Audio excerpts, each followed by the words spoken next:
Good afternoon, everyone. Thank you for joining us again for another day of deliberations on discursive justice. Just before we go into another whirlwind of sort of collective and shared deliberation, we would just like to thank Samantha for being our spine for the rest of the day.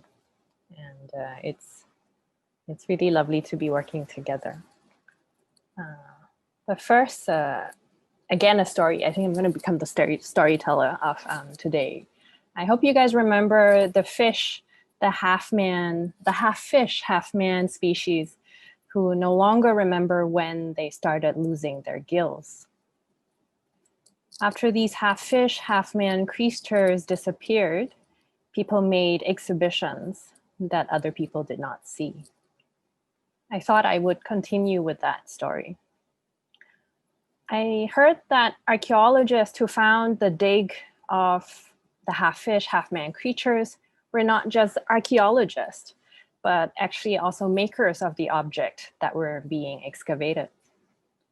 Experts and other visitors alike to that dig, some of them were imagined, some of them were real, contributed to the exhibition's publication, its surrounding discourse, its rumors, its other stories, creating a sort of confounding atmosphere around the discussion of this fishman's truthfulness and what kinds of justices ought to be brought to their believed extinction.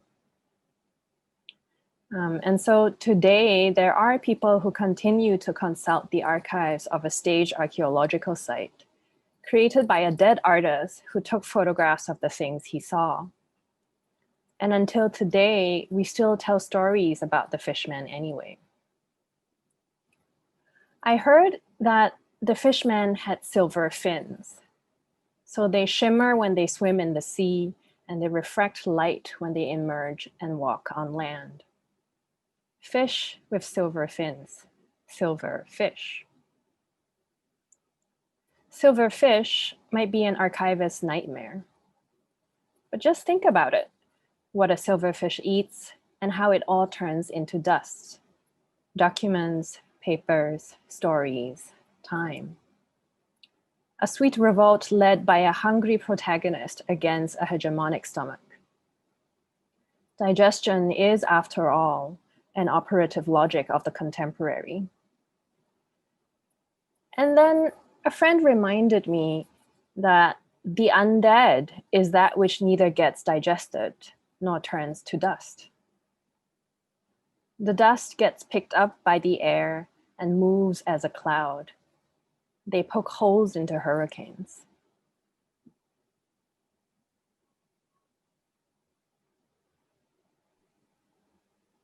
Rains fall across the entire surface of a planet continuously for 2 million years. Carnian Pluvial's Episōdo. Pitter-patter dispersed across contagious relays. From this, we intimate a scent milieu. Shino Hashimoto plays a motorbike engine, spitting exhaust fumes into speech, rescuing appeals from waste. You know, like how radioactivity can also call prayer. Sumayya Vally reminds us of this with a call to ingest architecture. Digestion we think as vast, precarious planetary infrastructure. The call drops every 5 minutes when we Skype with Kushal Sapre and Azma Tulika. They are plotting wormholes through data streams. On night drives in the desert, Ahmed and Rashid bin Shabib push hands with posterity, speculating elastic invitations to bypass unbuilding. A haunting and then an appearance. Hala Ali draws a paralegal silhouette of an outfit worn by Muammar Gaddafi.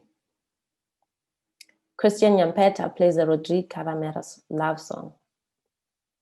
In the graveyard shift, Radio Tropieza uses noise, improvisation, spoken word, and poetic lectures contemplating the Mexican prison system.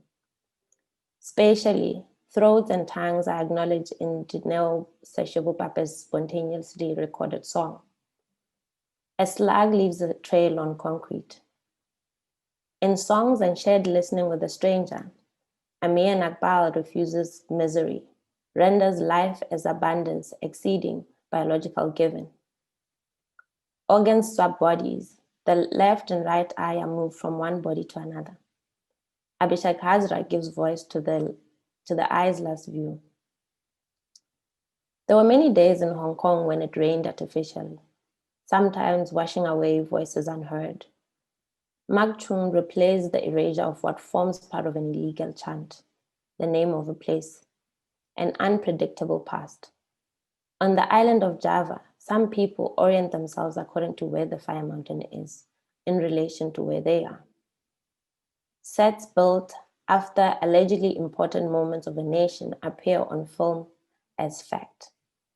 Grace Sambo evaluates them as visual sources of truth and then goes on a scooter ride. Santosh S. jostles time with time with time with time with.